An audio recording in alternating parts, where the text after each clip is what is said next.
This is not about drugs. This is not about justice. This is about power. This is about a Secretary of Defense so drunk off alpha male bullshit that he's willing to take lives to get off on that power. Tonight on Abby Phillip, let's watch together, and then I'll give my thoughts about halfway through. Bloviating MAGA pundit Joe Borelli, he gives middle school PE teacher vibes. You know what I'm talking about. The arguments he makes are stupid, and I disagree with them. I'll come in about halfway through to give my thoughts, and then again at the end. But first, if I might ask you, just like this video. It's free, it's easy, boom, done. I'm not even going to ask you to subscribe. Effing insane. That is the quote from a source tonight on the logic behind the Trump administration's second strike on that alleged drug boat. Admiral Mitch Bradley briefed lawmakers today on that strike that killed survivors, which many critics say could be a war crime. According to sources who did see the video, Bradley and officials saw the survivors clinging to the wreckage, and they talked about it for about 41 minutes before choosing to bomb it again. The admiral also told lawmakers that the survivors did not radio for backup, even though that was one of the defenses that had been floated in recent days. But it appears that Republicans and Democrats can't agree on what they even saw and heard in this briefing. What I saw in that room was one of the most troubling things I've seen in my time in public service. I didn't see anything disturbing about it. What's disturbing to me is that millions of Americans have died from drugs being run to America by these cartels. A source also told CNN that the admiral justified the strike because the survivors could have hypothetically floated to safety, been rescued, and continued the trafficking of drugs. But another source called that rationale effing insane. Senator Cotton disagrees. I saw two survivors trying to flip a boat loaded with drugs bound for the United States back over so they could stay in the fight. Now, what happened in that briefing could be cleared up pretty quickly. They can release the tape and we can all see it with our own eyes. But what it seems, based on both what the lawmakers said coming out of it and based on what our sources are telling us, is that these men were shipwrecked essentially after the boat was capsized. They tried to turn over the boat that was still floating, perhaps to survive, and then they were bombed again. How is that an attempt to get back into the fight? So I don't know. And let me just start by saying I don't care, not one bit. Genuinely and wholly do not care about these two men in the boat. We're talking about two people who were clinging to life. How about the thousands of Americans every month that are on the floor in some bathroom clinging to life because of overdoses from drugs that these people brought? These guys are not good guys. But this basically follows the typical Democratic fact pattern. It starts with a fake news story about Pete Hegseth that gets disproven, right? He didn't actually order them to kill everyone. That's been sort of taken back. And then it goes into the part where Democrats defend the bad guys at the expense of law enforcement and now the American military. This is kind of standard Democratic operations. And if you ask me, I give more of a crap about the Americans who are losing their life every single year to drug overdose than two jerks floating on a boat trying to flip it back over or whatever. It doesn't matter. This is not about drugs. This is not about justice. This is about power. This is about a Secretary of Defense so drunk off alpha male bullshit that he's willing to take lives to get off on that power. Okay, he knows he's in the hot seat with Donald Trump. That is one thing. And my question to everybody here is, do you really want a person leading the largest employer in the world of 3 million people who are willing to take lives to keep power? I think the answer is no. No, actually, it's yes, because I'll read a quote that was also in the Washington Post from the Obama administration. We use double taps all the time. Today's Washington Post. We use double taps all the time. You could have an initial signature off a target that's been hit. And if the person squirted, meaning they were injured, we would hit it again. That was the head of the Defense Intelligence Agency under Joe Biden. The architect, was that Obama? Excuse was me. that in the ocean? Obama. This is the Obama administration. By your own definition of what's in the Pentagon says, I'll finish. This is a war crime. So this is a war crime. The person who orchestrated the Obama drone program, right? The Obama drone program, which killed hundreds of innocent people, right? Innocent people, not drug traffickers. Those were not war crimes. The person who orchestrated that, the Democratic Party in the Senate actually voted to promote that guy to the head of the CIA. So this is full of crap. Don't lie to me, you fuck. Obama's drone strikes happened inside of the context of a Congress-authorized actual war on the battlefield against armed targets. With guns shooting, okay? For anyone to pretend, like this guy Joe Borelli, that these boat strikes were even remotely similar to what Obama was doing is being totally dishonest, or they're just out to lunch. Are you essentially saying that even if it was a war crime, you just don't care? Is that what it's you're not saying? a war crime if there's a boat with drugs floating in the ocean and they're shooting at it again. But you just said, I don't care, about whether it was right or wrong. So are you actually definitively saying... I do care because it's right. So is it... hold on. To shoot missiles at drug traffickers, killing Americans is right. So hold on. So let's take it one step at a time. Do you think that it's possible that this might have violated, military law? No. I think it's a perfect drone strike. Use President Trump's language. It was a perfect strike. If it did, would it be okay with you? If it violated law, yeah, but we're having a congressional inquiry. It would be okay with you? Well, it wouldn't be okay with me. Fine. It would not be. But we're having an inquiry. So don't you think so I think we're kind of at the point here where we need to know whether it was right or wrong. Why did the Democratic Party promote the guy who orchestrated drone killings of innocent, even Americans? Joe, hold on. I think we need to know, right, whether it was right or wrong. And one of the clearest ways to clear this up is to release the video, which would show us what happened. Absolutely. And would allow people to determine whether or not they think it was justified or not.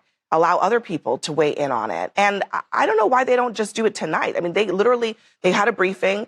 They won't release the rationale for the legal justification, but at least release the video. Why not? Sure, absolutely. Always on the side of as maximum transparency as possible from any administration in power. But we're talking about right versus wrong. We're talking about crimes against humanity. We're talking about all of these important, big, top-level topics. Why are we not addressing the fact that fentanyl is the leading cause of death for Americans aged 18 to 45? 77,000. First of all, the boat, they said the boat had coke on it, not fentanyl. 2023. First of all, I will gladly yield the rest of my time on this panel for an explanation of why the left is running They said that it wasn't fentanyl, it was cocaine. They said it wasn't fentanyl, it was cocaine, so you are wrong on that point already. That's okay. Number two, if it was really about maritime smuggling of drugs into the U.S., most of them come on the West Coast, not in the Caribbean. So we're already trying to figure out why are we blowing up boats in the Caribbean when that is not the primary route of drugs coming into the U.S. I would love to hear It is not about that. You support it on the West Coast? No, it's not. Do you support it on the West Coast? Is your objection to the Caribbean? Do you support it on the West Coast? No, the objection is that you do not have a coherent strategy for you would support preventing on the West Coast. It's not.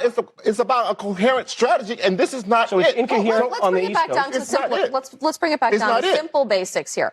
I would love an explanation from the political left in this country as to why there is always a justification for drug trafficking operations that are taking the lives of thousands, tens of thousands of Americans. Donald Trump just pardoned the former president of Honduras, who was found guilty in America of importing massive amounts of cocaine, and you said nothing about that. People speaking on TV, that doesn't bother you at all, because you are a partisan, and the only thing you care about is defending Donald Trump. I'm not lowering anything. I'm telling you the truth. So Dan asked the question, or posed the point, that Pete Hegseth in another world would be out of the job. And you've suggested that the reason he's in the job is because of all of this. Because he's willing to go out there and say both at the same time that he's going to get all the bad guys, but he didn't have time to stick around for the second part of this strike, and is making a big show of this whole thing. Hegseth has been an unmitigated disaster, and it shouldn't shock anyone. He was the weekend host of Fox and Friends. He is not equipped to manage the Pentagon, let alone whatever sort of veterans group that he had when he was also on TV. It's not just this double tap situation. The Inspector General report came out and said that he shared sort of sensitive material that put military officers at risk. And, it makes everything that he said before a flat out lie. He's suggested a court martial. He's trolled Mark Kelly. And, he's a buffoon. He's a total buffoon. And it begs the question, how is he still in this role? And I'll tell you the answer is because, as Jeff Goldberg said on this network earlier, there is a culture of impunity in this administration. It's from Trump. It's from a Republican-led Congress who just will give a pass. And in any other administration, this guy would be out in a heartbeat. Anti-DEI only works on black people and brown people because these people are not qualified for these jobs, but they still get to hold them. That is the hypocrisy of the entire anti-woke Republican position. And you guys can never defend that. You put person after person in these jobs who do not deserve to be there. They're failures. To go back to the point I made earlier. The person who orchestrated Barack Obama's drone strike program, which killed innocent civilians, including Americans, The Democrats actually promoted him in a vote, in a roll call vote, to the CIA director. So spare me the holier than thou BS. It's obviously illegal. The question is just like, what flavor? Do you want it to be a war crime, or do you want it to just be like regular old run-of-the-mill murder? And Joe Borelli and these people who make this argument, like, which basically frames it around like, well, these were bad guys, doesn't just absolve all legal responsibility, but just saying, you're bad guys, and we're like we're Batman coming in here, and that's just the way it is. Doesn't give you the license to just assassinate people for running drugs. If we really cared, we would put them in prison. We would try them under a court of law. But no, can't do that, because then Trump will just pardon them. Spare me the MAGA that you're fighting crime when you're cutting hundreds of DEA jobs, cutting hundreds of millions of dollars from the budget that has community violence intervention, that worked in the city of Boston, that reduced homicides per 100,000% from 80 per 100,000 to 3. Tell me how that is helping reduce drugs in this country. I don't know the stats in Boston. I'm not running for Congress. I am talking about our federal budget, hundreds of DEA jobs that have been cut as a result of Donald Trump, as well as hundreds of millions of funding. Do we need more federal law enforcement in Boston? Is that what you're saying? We need more DEA agents. Do you support more federal law enforcement? So you care about law enforcement and increasing law enforcement? Are you saying, as a congressional candidate, that we should have more federal law enforcement in Massachusetts? Because I would agree with you there. I think you're being a hypocrite by saying on one side that we need to be enforcing the laws on the high seas, but cutting DEA agents and cutting law enforcement. I think he's wrong cutting DEA agents. Charles had asked about the logic of Trump saying that he is fighting drugs coming into this country while also pardoning people who ran not just the random guy on the fishing boat, but actually ran the drug trafficking operation. How do you square that? Look, I can't speak to President Trump's justification for pardoning any individual, but I can tell you his track record, more than any other president in my lifetime, has been dedicated to securing our southern border and protecting American citizens. How do you rationalize this administration saying we care so much about the drugs that we will blow fishermen out of the water, whatever, all of that, while also pardoning somebody who is responsible for tons of drugs coming into this country? It's not about it's not just about the pardon. It's also about what is the message that he's sending? Yeah, the message and the actions of this administration have been unequivocally clear. Back when he was president in the 45th presidency, and now again as number 47, this president has gone out of his way throughout my lifetime to crack down on illegal migrants coming to this country, bringing untold numbers of illegal narcotics like fentanyl and cocaine and several other options. But you're also aware that most of the drugs transiting across the border from Mexico are coming across from Americans. Okay, so that's now justification to keep the southern border open. Well, I mean, the reason I'm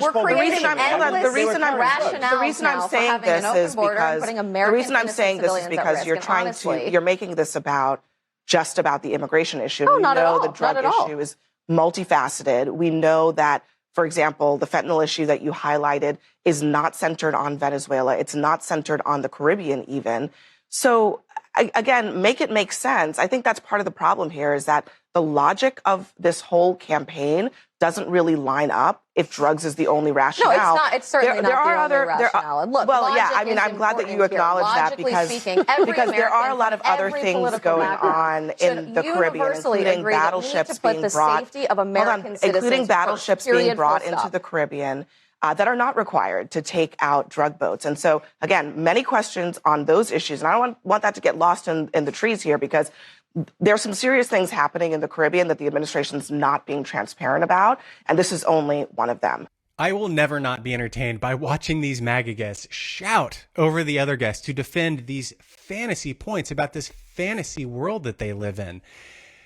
They talk about these drug mules, alleged drug mules, I'll add, in these boats. Like, to hear it from them, these guys are nothing less than jihadists on a holy mission to deliver these drugs from Venezuela to the U.S. as if their lives depended on it. Like we prevented a mini 9/11 here. Of course we have to double tap them. I hope they burn in hell. Yeah, it's absurd. Killing shipwrecked survivors is not counterterrorism, guys. I hate to break it to you. It's how you say, yes, war crimes, or it's murder. It's a war crime or it's a crime. They can't argue on the merits, so they gesture towards fentanyl and all the good they're doing with preventing crime. Joe Borelli literally admits he doesn't care. He said, I don't care. They are the bad guys, so they deserve to die.